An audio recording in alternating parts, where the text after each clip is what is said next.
இவர் டப்புன்னு உள்ளே குதிக்கல சார். நிறைய பேர் ஆழ்ந்தனையாக குதிச்சு தான் மூச்சு திணறிடுறாங்க. வெளியும் வர முடியாமல் உள்ளே மூழ்க முடியாமல் தவிச்சுறாங்க. இவர் தெளிவாக இருக்கார். அவர் சொல்கிறது என்ன, இதுதான் பட்ஜெட், இந்த பட்ஜெட்டுக்கு தகுந்த கதையை சொல்லுங்கள். அப்போ அவருக்கு தெரியுது இந்த பட்ஜெட்டுக்குள்ளே எடுத்தால் எப்படியும் நம்ம தப்பிச்சிடலாம், ஏதோ ஒரு வகை பிஸ்னஸ் பண்ணி தப்பிச்சிடலாம். அப்படியே அந்த காசு வரலையா இவர் மூழ்கிட மாட்டார். அது வந்து ஒரு அதில் தெளிவாக இருக்கார். அது பெருசாக அவர் பாதிப்பு உண்டாக்காது. அப்போ நம்மளை பாதிப்பு உண்டாக்காத வகையில் ஒரு ப்ராஜெக்டுக்குள்ளே அவர் இறங்குறாரு. யார் கதை சொல்ல வந்தாலும் இது பட்ஜெட், இதுக்குள்ளே கதை சொல்லுங்கிறாரு. இன்னொன்று, அந்த பட்ஜெட்டை மீறி படமும் பண்ணிட முடியாது. அதில் தெளிவாக இருக்கார். ஆளுங்க கரெக்டாக வச்சுருக்காரு, என்னென்ன யாராருக்கு என்ன சம்பளங்கம்லாம் எல்லாம். அதனால சொல்கிறேன், சுஷாந்த் பொறுத்த வரைக்கும் இந்த புதுசாக வர தயாரிப்பாளர் இருக்காங்கள, அவங்களுக்கெல்லாம் உதாரணமாக விளங்குறார்.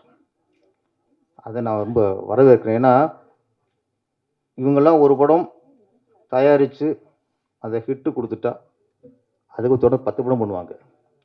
இப்போ வர புடிச்சர்லாம் ஈசல் மாதிரி தான், ஈசல் வாழ்க்கை தான். அன்னைக்கு மேலே ஒரு நாள் மேலே வந்துட்டு அன்னைக்கே முடிஞ்சுது. இன்னைக்கு 100 படங்களில் 80 ப்ரொடியூசர்ஸ் ஒரு நாள் முதல்வர் மாதிரி, ஒரு பட தயாரிப்பாளர், அவ்வளோதான் முடிச்சு. அப்புறம் வர்றதுக்கு வாய்ப்பே இல்லை, வரமாட்டாங்க. பண இழப்பு உள்ள சுப்பிரமணிய சார், பண இழப்பு மட்டும் இல்லை, மன உளைச்சல் இருக்குல்ல. ஒரு 3 கோடி 4 கோடி போயிடுது, அது கூட அவங்களுக்கு இல்லை. ஆனால் இதுக்குள்ளே எவன் எங்கெங்கே ஏமாத்தணும் தெரிய மாட்டேங்குது. படம் சொன்ன படம் முடியும் போது தான் இவன் இவ்வளோ அடிச்சிட்டான், இவன் இவ்வளோ அடிச்சிட்டான், இவன் இவ்வளோ ஏமாத்திட்டான், இவன் இப்படி பண்ணிட்டான். அங்கே தான் புலம்புறான். நிறைய பஞ்சாயத்து பார்க்குறோம். 2 கோடி சொல்லிட்டு 4 கோடி ஆயிடுது, அது கூட பிரச்சனை இல்லை. நம்ம இங்கே கழுத்துருத்துறாங்க, நம்மளும் கழுத்துருத்துறான். அந்த மன உளைச்சலை கலைஞராகிய நம்ம ஒரு இயக்குநர்களோ இல்லை ஆர்ட் டைரக்டரோ கேமராமேனோ காஸ்டியூமரோ மேனேஜரோ இவங்க ஒரு பிடிச்சிருக்கு கொடுத்துடக்கூடாது. ஒன்று தான், சினிமா மாதிரி ஒரு தொழில் எதுவுமே இல்லை, அற்புதமான தொழில்.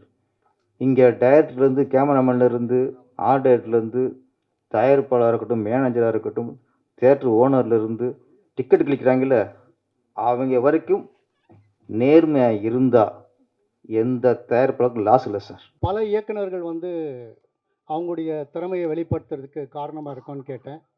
அவர் அதை கேட்கல. ஏன்னா அவங்க வரும்போதே 500 கோடி 1000 கோடியோட வந்தாங்க.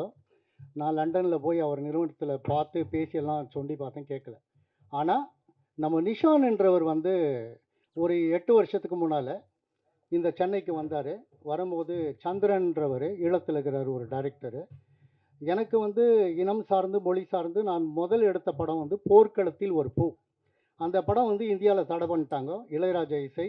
10 ஆண்டுகள் தடைக்கு பிறகு அந்த படம் இப்போ தான் நீதிமன்றத்தில் வென்றிருக்கு.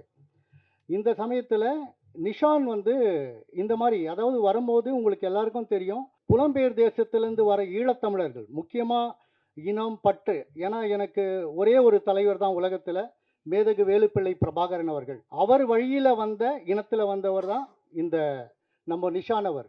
நிஷான் எல்லாருமே புலம்பெயர் தேசத்துலேருந்து இங்கே படம் தயாரிக்க வருவாங்க, நிறைய பணத்தை கொண்டு வருவாங்க. ஆனால் யாருமே சக்ஸஸ்ஃபுல்லாக போனது கிடையாது.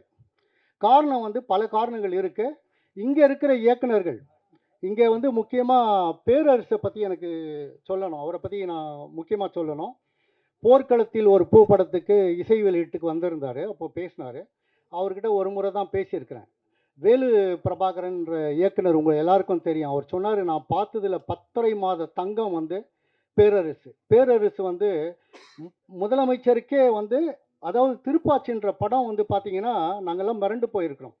அந்த கதை அவர் இயக்குனது அண்ணன் தங்கை பாசம் மட்டும் இல்லாமல் ஆக்ஷன் படத்தை எப்படி கொடுக்கணும், அதுக்கு எப்படி வசனம், அதோடைய பாடல்கள் ஒரு பிரம்மாண்டமான, அதாவது தலையை வெட்டாம, கையை வெட்டாம, காலை வெட்டாம, ரத்தம் பேரலெல்லாம் கொட்டாம ஒரு அழகான ஒரு திரைப்படத்தை எடுத்தார். அந்த படம் எந்த அளவுக்கு விஜய் அவர்களுக்கு ஒரு பெரிய இதை கொடுத்தது. அதுக்கப்புறம் சிவகாசி தொடர்ந்து பல படங்கள் பண்ணியிருந்தார். அவர் எனக்கு ஒரு இன்ஸ்பிரேஷன். எதிர்கால திரைப்பட இயக்குநர்கள் அமர்ந்திருக்கும் உங்கள் அனைவருக்கும் மீண்டும் ஒரு முறை இனிய பிற்பகல் வணக்கத்தோடு வாழ்த்துக்களும் சொல்லிக்கிறேன். ஏன்னா உங்கள் படத்தெல்லாம் கண்டிப்பாக நாங்கள் நடிப்போம், கூப்பிடுவீங்க, மறக்காமல் கூப்பிடுங்க. ஏன்னா இவங்க எல்லாமே கிட்டத்தட்ட 500 பேர் கலந்துக்கிட்டு இதில் 10 பேருக்கு நாமினேட் ஆகியிருக்காங்க, 3 பேருக்கு ப்ரைஸ் வரப்போகுது. ஸோ ஏகப்பட்ட இயக்குநர்கள் இங்கே அமர்ந்திருக்கிற ஒரு அற்புதமான நிகழ்வில் நம்ம ஒரு 2 வார்த்தை பேசுகிறதுக்கு ஒரு வாய்ப்பு. மிகவும் நன்றி. நம்ம ஹீரோ சார், ப்ரொடியூசர் சார் அவரை பார்க்கறது நான் மிகைப்படுத்தி சொல்ல, ஒரு உதாரணத்துக்காக சொல்கிறேன். அப்துல் கலாம் ஐயாவையும் பாரதியாரையும் சேர்ந்து பார்க்குற மாதிரி இருக்குது. ஏன்னு சொல்கிறேன் பாருங்க, அதுக்கு ஒரு காரணம் இருக்குது. அப்துல் கலாம் ஐயா என்ன சொல்லியிருக்காருன்னா கனவு காணுங்கள்னு இருக்காரு.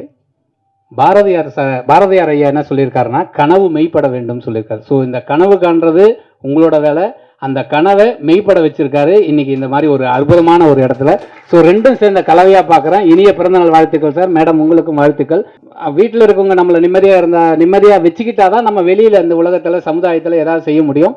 அதுபோல் இருக்கிறதுனால தான் இவ்வளோ சிறப்பாக படமும் பண்ணியிருக்கீங்க, ப்ரொடியூசராகவும் ஆயிருக்கீங்க, பெரிய கம்பெனி ஆரம்பிச்சிருக்கீங்க, பல பேருக்கு வாய்ப்புகள் தரீங்க. மனமார்ந்த வாழ்த்துக்கள். ஸோ என் பேர் ஷாமுலத்ராஜ். நான் ஏற்கனவே 5-6 படம் பண்ணியிருக்கேன் அண்ட் எல்லாமே தமிழில் தான். ஸோ இன்னைக்கு கூப்பிட்றதுக்கு ரொம்ப ரொம்ப நன்றி.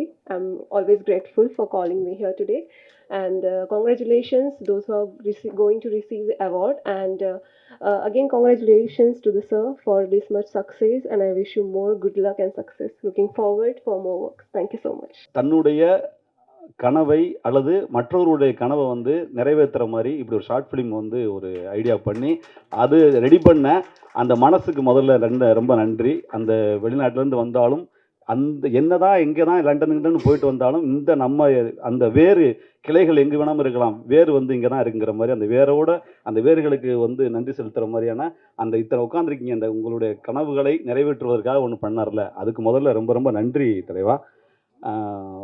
அவரை நான் நிறுவனத்தை வந்து பாராட்டுறதுக்கு முன்னாடி நேற்று மீட் பண்ணேன் அவரை.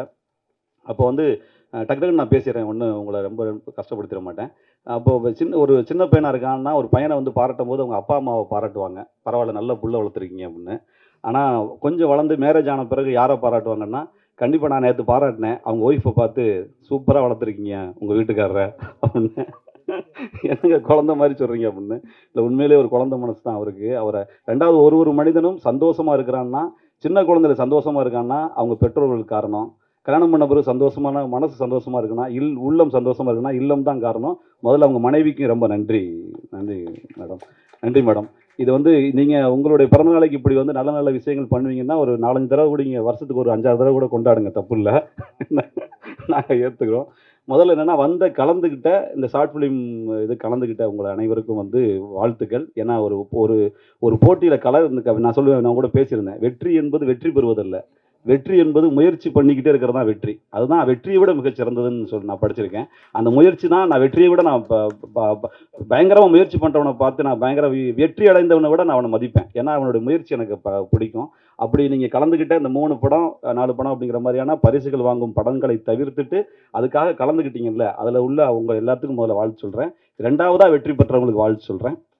இதில் வந்து சொல்லுவாங்க, நான்லாம் அஸ்னேட்டராக இருக்கும்பொழுது இப்படி ஒரு மேடையில் நின்று பேசிகிட்டு இருக்கேன். நான் அஸ்னேட்டராக இருக்கும்போது என்னென்ன இடர்பாடுகள்லாம் வந்திருக்குன்னா, நாங்கள் இப்போ ஒரு சூப்பர் உட் படத்தில் ஒரு அஸ்னேட்டருக்கு ஜாயின் பண்ண போகிறேன். அப்போ இந்த மாதிரி மேடைகள் இல்லை, நம்மளுடைய கனவுகளையும் நம்மளுடைய கிரியேஷனையும் வெளிப்படுத்துறதுக்கான தளங்கள் இல்லை. அவள் போய் ஒரு டேரக்டர் சார் அஸ்னேட்டா சேர்னு அப்படின்னா ஒரு 10 டைட்டில் எழுதிட்டு வாப்பா, ஒரு லவ் சப்ஜெக்ட் தான் பண்ணுறோம், ஒரு மாண்டேஜஸ் மாதிரி ஒரு எழுதிட்டு வா அப்படின்னாரு. வள்ளூர் கோட்டத்தில் உட்காந்து கிட்டத்தட்ட ஒரு 50 மாண்டேஜஸ் எழுதி டைட்டில்லாம் ஒரு 10, 20, 30 டைட்டில் எழுதி எல்லாம் முடிச்சு ஒரு 2 நாள் கழிச்சு அந்த வள்ளூர் கோட்டத்தில் இருக்கிறவனே வந்து, தம்பி என்ன தம்பி வரும்போதெல்லாம் யாராவது ஜாலியாக வருவாங்க, நீ உட்காந்து எழுதிக்கிட்டே இருக்க அப்படின்னு, படத்துடைய டைட்டில் இது என்ன அப்படி அங்கே சொல்லு அப்படின்னு அந்த வாட்ச்மேன்ட்டை தான் சொல்லி காட்டி, அந்த டைட்டில் நல்லா இருக்கியா அப்படின்னு அந்த வாட்ச்மேனே நம்ம வள்ளூர் கோட்டத்தில் வாட்ச்மேனே ஃப்ரெண்ட் ஆகிட்டாப்புல. அந்த மாதிரி ஆகி கொண்டு போய் கொடுக்கறதுக்காக போனால் சவுத்ரி சார் இப்போ அவங்க அந்த கம்பெனி படம் வந்து இப்போதான்ப்பா 2 நாளைக்கு முன்னாடி ஷூட்டிங் போனாங்க அப்படின்னாங்க. ஐயோ ஷூட்டிங்கே போயிட்டாங்களா அப்படின்னு. அப்போ அந்த டைட்டிலையும் மாண்டேஜஸையும் வச்சுக்கிட்டு அலைஞ்சிட்டு இன்னொரு நாள் போனால் ஷூட்டிங் அங்கே போயிருக்கான், ஏஆர்எஸ் கார்டன் அப்படின்னா. ஏஆர்எஸ் கார்டன் போட்டால் அங்கே போனால் ஷூட்டிங்கே இல்லை, என்னாச்சு அப்படின்னு. இல்லை இன்னைக்கு கொஞ்சம் டேட்டு ப்ராப்ளத்தினால ஆஃபீஸில் இருக்காங்க அப்படின்னா. ஆஃபீஸுக்கு வந்தோம்னா இப்படி அலைஞ்சு நாங்கள் ஒரு அசிஸ்டன்ட் ஆகிறதுக்காகவே நாங்கள் வந்து அது கஷ்டம்னு சொல்ல முடியாது, விருப்பப்பட்ட விஷயத்தை உழைக்கிறதுக்காக அப்படி தெரிந்த காலகட்டத்தை தாண்டி இப்போ இருக்கிற இளைஞர்கள் வந்து இப்படி ஒரு மேடை இருக்குது பாருங்களேன், அந்த மாதிரி மேடைகள் கிடைக்கிறதுக்கு நீங்கள்லாம் கொடுத்து வச்சுருக்கணும். அதுக்கு முதல்ல நம்மளாம் சந்தோஷமான ஒரு இதை வந்து பெறணும்.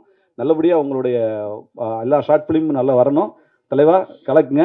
இந்த மேடைக்கு வந்து இன்னொரு விஷயம், மிகப்பெரிய வலிமையான மேடைகளில் இருக்கிற பேரரசு அண்ணன் மாதிரி இருக்கட்டும், நம்ம சுப்பிரமணிய சிவா அண்ணன் மாதிரி இருக்கட்டும், அவங்க மிக எளிமையான எங்கே கூப்பிட்டாலும் வந்து அந்த மனம் நோகாமல் மனிதர்களுக்காக வர்ற உங்களுக்கு ரொம்ப நன்றி அண்ணே. சிவாண்ணே ரொம்ப நன்றிண்ணே.